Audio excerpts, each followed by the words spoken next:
Assalamualaikum warahmatullahi wabarakatuh. Perkenalkan, nama saya Fitri Rozi dengan nomor induk mahasiswa 2110442001. Salah satu mahasiswa dari kelas pengantar astrofisika yang diampu oleh Bapak Trengginas Eka Putra Sutantio MSI. Nah, pada kesempatan kali ini saya akan mencoba merasum tentang bab 6, yaitu celestial mekanik atau mekanika langit. Apa itu mekanika langit? Mekanika langit adalah suatu studi tentang gerakan benda langit. Untuk mengetahui gerakan benda langit, terlebih dahulu kita harus mengetahui persamaan geraknya. Nah, berdasarkan gambar dari sistem gerak matahari dan planet, kita akan memperoleh vektor bahwa vektor R1 dan vektor R2 adalah vektor dari matahari dan planet dalam kerangka inersia. Kemudian kita akan peroleh gerak relatifnya, yaitu vektor R sama dengan vektor R2 dikurang vektor R1.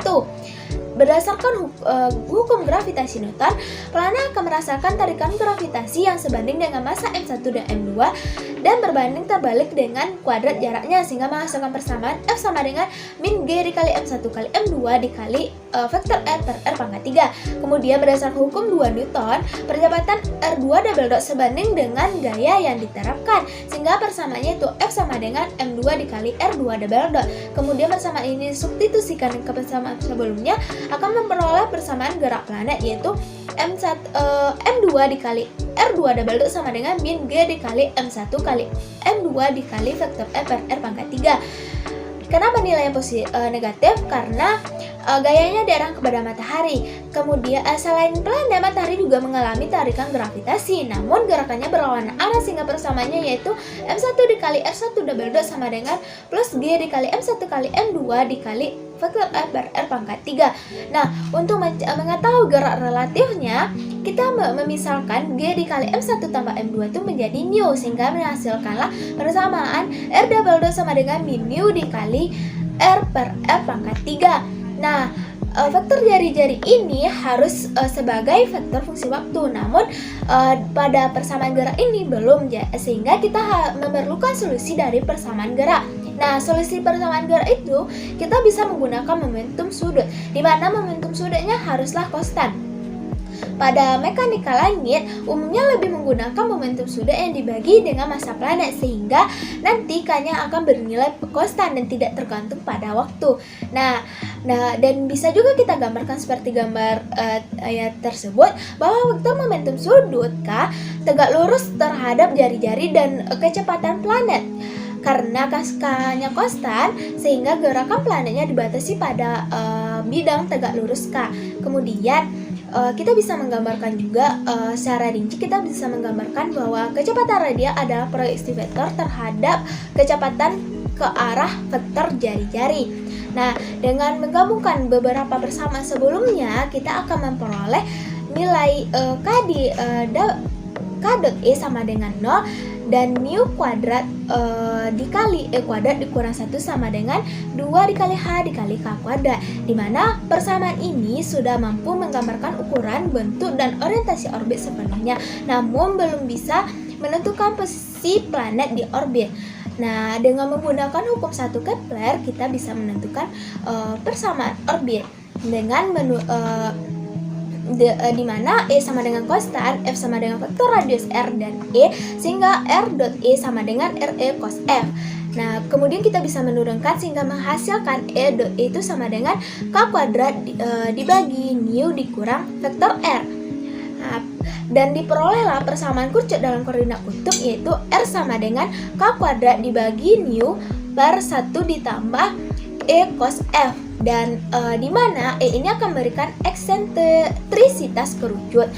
E sama dengan 0 akan menghasilkan kerucut berbentuk lingkaran, dan E kecil dari 0, E besar dari 0 kecil dari 1 akan berbentuk elips, E sama dengan 1 akan berbentuk parabola, dan E besar dari 1 akan berbentuk hiperbola.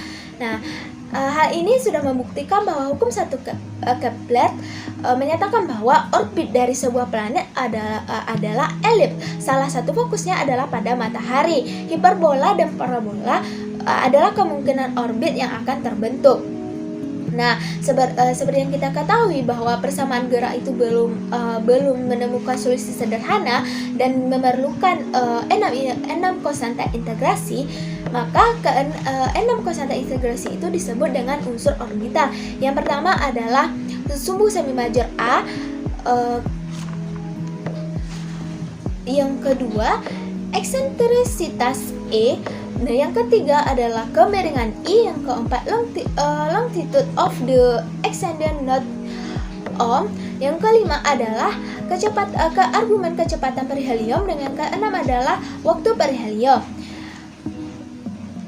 Nah, dan dari gambar yang kita lihat bahwa 6 konstanta integrasi itu diperlukan untuk menggambar orbit sebuah planet, dan juga dapat dinyatakan dalam hubungan ukuran orbit dan integral energi hanya, yaitu A sama dengan K kuadrat dibagi nu per nilai mutlak 1 dikurang R kuadrat. Nah, selain dengan menggunakan hukum 1 Kepler, kita juga bisa menggunakan hukum 2 dan hukum 3 Kepler. Bunyi hukum 2 Kepler yaitu vektor jari-jari suatu planet menyapu luas yang sama dalam jumlah yang sama. Nah, dapat disimpulkan bahwa gerak planet yang paling cepat adalah planet yang paling dekat dengan matahari atau yang disebut dengan perihelion, dan gerak planet yang paling lambat adalah planet yang paling jauh dari matahari atau disebut dengan aphelion. Nah, kemudian bunyi hukum 3 Kepler itu apa? Bunyi hukum 3 Kepler itu adalah perbandingan pangkat 3 sumbu semi major dari orbit 2 planet sama dengan rasio kuadrat periode orbitnya. Kemudian untuk penerapannya kita dapat menyatakan jarak dalam satuan AU dan dapat menentukan massa. Nah, dari hukum 2 dan hukum 3 ini kita memperoleh persamaan P kuadrat sama dengan 4V kuadrat dibagi G dikali M1 ditambah M2 dikali A pangkat 3. Nah, di mana A pangkat 3 ini adalah M1 ditambah M2 dikali P pangkat 2. Nah, selanjutnya adalah system of spiral body, di mana orbit ini bukan tentang 2 planet saja, tetapi bisa 2 atau lebih planet, sehingga memakai rumus persamaan gerak biasa saja tidak akan menemukan hasilnya, karena rumus untuk sistem banyak ini adalah RK double dot sama dengan sigma I sama dengan 1 menuju I sama dengan N, yaitu G dikali MI dikali RI dikurang RK dibagi nilai mutlak RI dikurang RK dipangkatkan 3. Untuk mendapatkan rumus yang lebih sederhana, kita bisa menurunkan rumus melalui penurunan energi total, momentum total, dan momentum sudut total. Nah, kemudian kita akan memperoleh ekspansi seri untuk orbit. Nah, ekspansi seri untuk orbit ini menyatakan bahwa titik dari ketiga benda terbatas sehingga memiliki solusi khusus. Selanjutnya adalah kita menentukan orbit. Nah, mekanika langit ini memiliki 2 tugas, yaitu yang pertama menentukan elemen orbital dari pengamatan, dan yang kedua memprediksi benda langit dari elemen yang diketahui. Nah, karena kita menentukan orbit, maka langkah yang terlebih dulu bisa kita lakukan adalah menentukan arahnya. Dengan menentukan arah, kita akan menemukan posisi absolut. Kemudian menentukan batasan tambahan orbitnya, di mana dengan ini objek bergerak sepanjang bagian kerucut pada bidang matahari akan menghasilkan 3 vektor radius yang dapat menentukan elips atau bagian kerucut yang melewatinya. Nah, karena di sini yang kita ketahui baru orbitnya, kita harus menentukan posisi dari orbitnya. Yang pertama kita menentukan vektor radiusnya dengan menggunakan rumus R sama dengan A dikali cos E besar dikurang E ditambah B sin E besar. Kemudian selanjutnya kita akan menentukan jarak dari matahari dengan menggunakan rumus R sama dengan A dikali 1 dikurang E cos E besar. Nah, selain itu kita juga harus menentukan luas sektor yang diaksirnya dan menentukan persamaan Keplernya. Kemudian ke semua persamaan itu kita substitusi atau kita sederhanakan sehingga akan menghasilkan rumus anomali sebenarnya, yaitu cos F sama dengan A cos E besar dikurang E per R sama dengan cos E besar dikurang E dibagi 1 kurang E cos E besar. Dan untuk sin F sama dengan B sin E besar per R sama dengan akar dari 1 dikurang E pangkat 3 sin E besar per 1 dikurang E cos E besar. Selanjutnya adalah kecepatan lepas.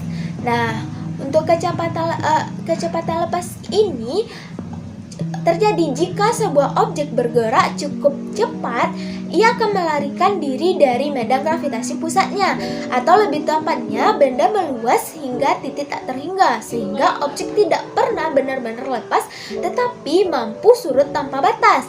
Nah, untuk rumus kecepatan lepas ini yaitu Vc sama dengan akar dari 2 nu per r, atau nu itu tadi dimisalkan dengan G dikali M1 ditambah M2, sehingga menghasilkan Vc sama dengan akar dari 2G dikali M1 tambah M2 per R. Nah, kecepatan lepas juga dapat diekspresikan menggunakan orbit dari orbit melingkar, sehingga persamaannya lebih sederhana, yaitu Ve sama dengan akar dari 2 dikali Vc. Nah, selanjutnya adalah menentukan teorema virial. Nah, teorema virial ini menyangkut rata-rata waktu saja, tetapi tidak menyatakan apa-apa tentang keadaan sebenarnya dari sistem pada saat tertentu. Nah, pada teorema ini, energi potensial setidaknya harus 2 kali dari energi kinetik, sehingga persamaan umum dari teorema virial ini yaitu A sama dengan sigma I sama dengan 1 menuju N, MI dikali RI dot dikali R1. Nah, untuk persamaan sederhananya ya apa? Persamaan sederhananya itu T sama dengan minus 1/2 dikali V. Salah. Untuk persamaan sederhananya itu T sama dengan minus 1/2 dikali U. Nah, yang terakhir adalah kita menentukan batas Jens. Nah, kan sebelumnya kita udah tahu nih teorema virial itu apa. Nah, dari teorema virial itu kita dapat memberikan kriteria untuk massa kritis yang diperlukan oleh awan keruntuhan. Nah, massa kritis ini tergantung pada tekanan P dan densitas ρ. Nah, rumusnya itu adalah mj sama dengan C dikali tekanan. Nah, kembali rumusan batasan Jens ini adalah mj sama dengan C dikali tekanan pangkat 3/2 dibagi G pangkat 3/2 dikali rho pangkat 2. Nah, konstanta C ini dapat ditentukan dari menghitung energi kinetik dan energi potensial sebelumnya yang ada juga pada teorema virial. Nah, mungkin sekian resume yang dapat saya sampaikan. Apabila ada salah kata atau salah mengucapkan rumus, saya mengucapkan sekian resume materi tentang celestial mekanik atau mekanika langit yang dapat saya sampaikan. Apabila ada salah kata, saya mohon maaf, dan saya mengucapkan banyak terima kasih kepada Bapak Eka yang telah membimbing kami semua dalam proses pembuatan video mengenai resume mekanika langit ini. Akhir kata, assalamualaikum warahmatullahi wabarakatuh.